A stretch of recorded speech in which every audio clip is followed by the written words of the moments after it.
महाराष्ट्राची कुलस्वामिनी आई तुळजाभवानी, हिंदवी स्वराज्याचे संस्थापक छत्रपती शिवाजी महाराज, स्वराज्याचे धाकले धनी छत्रपती संभाजी महाराज आणि या हिंदवी स्वराज्यासाठी रक्ताचं पाणी करणाऱ्या आणि प्राणांची आहुती देणाऱ्या लाखो मावळ्यांना या ठिकाणी नमन करतो।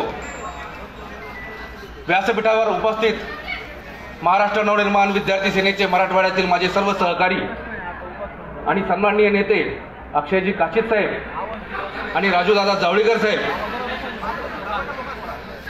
सन्माननीय पक्षाचे जिल्हाध्यक्ष आदरणीय रवी भैया राऊत जालन्याचे, सन्माननीय बळीरामजी खटके साहेब, आदरणीय गजाननजी गीते साहेब, आमचे धत साहेब, गेवराईचे मोठे साहेब, आमच्या महिला सेनेच्या वंदनाताई खांडेभराड आणि माझे जालन्याहून आलेले विद्यार्थी सेनेचे सर्व सहकारी मित्र,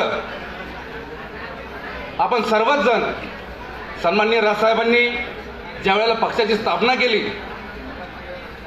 त्यांच्या मनामध्ये एकच विषय होता। त्यांना वाटलं असतं तर आजच्या जे घडामोडी झाल्या 40 आमदार निघून गेले, तसं सन्माननीय राजसाहेबांना वाटलं असतं तर आज महाराष्ट्राचे मुख्यमंत्री असे आमदार खासदार फोडून ते कधी पण झाले असते। आत्ताच एक ताजी बातमी हातामध्ये आली की महाराष्ट्राचे विरोधी पक्ष नेते अजितदादा पवार त्यांच्या सहकार्यासहित आता भाजपच्या मंत्रिमंडळामध्ये सामील झाले।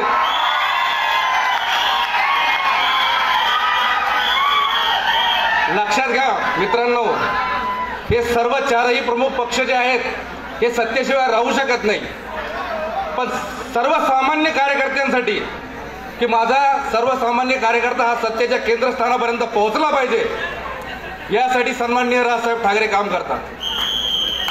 आज मराठवाड्यातील मला विश्वास आहे, कारण मी स्वतः एका अत्यंत सामान्य कुटुंबातून आलेला कार्यकर्ता आहे आणि आज या व्यासपीठावरती जिल्हाध्यक्ष म्हणून आपल्या समोर बोलतोय। हा चमत्कार सन्माननीय राजसाहेब ठाकरे हेच करू शकतात। तुमच्या आमच्यातून प्रत्येकातून हे जे जमलेली गर्दी आहे यातलं मला माहिती आहे की प्रत्येकाचं कुठलीही राजकीय पार्श्वभूमी नाही आहे। यांच्या घरामध्ये कोणी आमदार नव्हतं, कोणी खासदार नव्हतं, कोणी जिल्हा परिषद सदस्य नव्हतं, कोणी पंचायत समिती सदस्य नाही आहे। सर्व सामान्य कुटुंबातले हे सगळे कार्यकर्ते आज सन्माननीय अमित साहेब आणि सन्माननीय राजसाहेबांमुळे आज सत्तेच्या केंद्रस्थानी पोहोचणार आहेत। यापेक्षा मोठं काम दुसरं असू शकत नाही। सन्माननीय राजसाहेबांना वाटलं असतं ना आतापर्यंत शिवसेनेतून फुटतानाच ते 60-70 आमदार 50 आमदार घेऊन महाराष्ट्राचे मुख्यमंत्री होऊन बसले असते आणि मला विश्वास आहे त्यांना कधी जरी वाटलं, ते तर वाटणार नाही, पण मध्यरात्री जरी त्यांना वाटलं की मला महाराष्ट्राचा उपमुख्यमंत्री व्हायचंय तर राज्यपाल त्यांच्या घरी जाऊन शपथविधी करील एवढी ताकद सन्माननीय राजसाहेबांमध्ये आहे।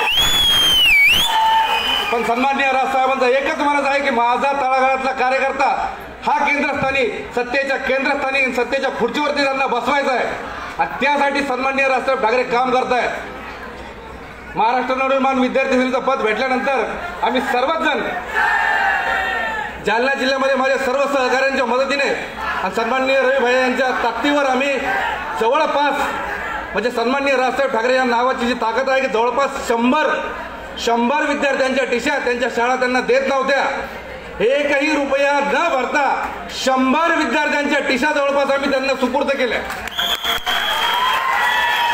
ही ताकद आहे सन्माननीय राजसाहेबांची आणि मला विश्वास आहे आज फक्त पदाधिकाऱ्यांचा नियुक्तीचा हा अभिनंदन सोहळा आहे आणि हा हॉल खचाखच भरला आहे। पुढचा विद्यार्थी सेनेचा मेळावा अक्षय दादा आणि राजू दादा यांना मी म्हणतो की दादा हा आपल्याला ग्राउंडवर मेळावा घ्यायचा आहे आणि लाखोंच्या संख्येने त्या ठिकाणी विद्यार्थी उपस्थित राहतील याची दक्षता आम्ही सर्व मराठवाड्यातले जिल्हाध्यक्ष घेतो। एवढंच या ठिकाणी सांगतो। जय हिंद, जय महाराष्ट्र।